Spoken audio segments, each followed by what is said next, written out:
myenda yarguhira komeza kurandiza babatabaze mwita kwa rugiga n'imanyero tukundo bateze inkazananiye barashi batwara umuheto ukomeye cyane ndi ikigomero cy'abarashi umuzamuhiga buga cyane mu Rwanda mu kotirizo macuma Rwanda cyaka indaterwa bahetse umunsi wo kwambugunde nahabaye intwari batumye ku barashi batiri itorero irebero rirabatumiye ngo ribataramire ni tariki ya 29 Nzeri muri Seria.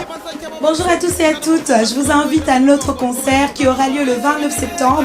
C'est le Ballet Irebero et je vous assure que nous vous préparons une très grande surprise. Vous allez vraiment aimer ça. Nous vous attendons avec impatience.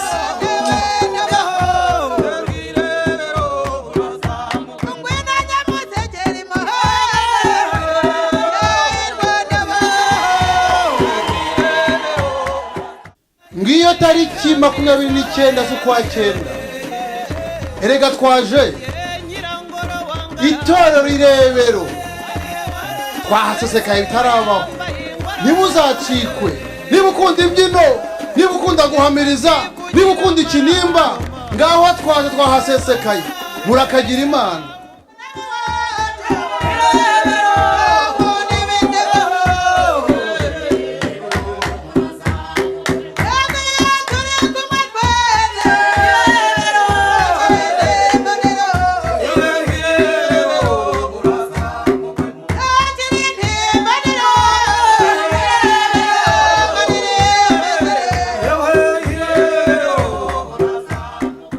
by'imfizi umugabo utagunuka ku rugamba nitwaje umuheto w'ikamba ntabwo ari umuheto w'ibishoma ntabwo ari ishami nk'uwabaswa ahubwo ni shebuje w'imirongo nanjye ndumwe mu itorero irebero nagira ngo mbakangurire kandi mbatumire mu gitaramo cyiza kirebero ry'umuco gakondo kizaba ku itariki 29 z'ukwa cyenda.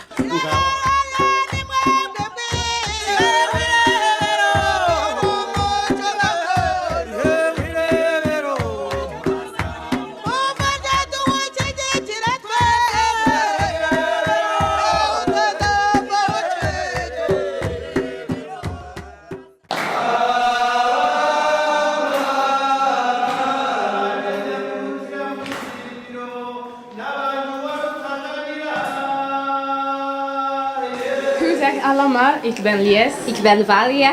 Wij inviteren jullie graag op onze concert. Op 29 september van Seria Sal. Ben jullie alles welkom. Tot ziens! Hello everyone, I'm Pamela. I'm Alice and we are From Ballet Irebero. We'd like to invite you guys in our concert. That will take place on September 29. Hope to see you there, guys. Ciao, ciao.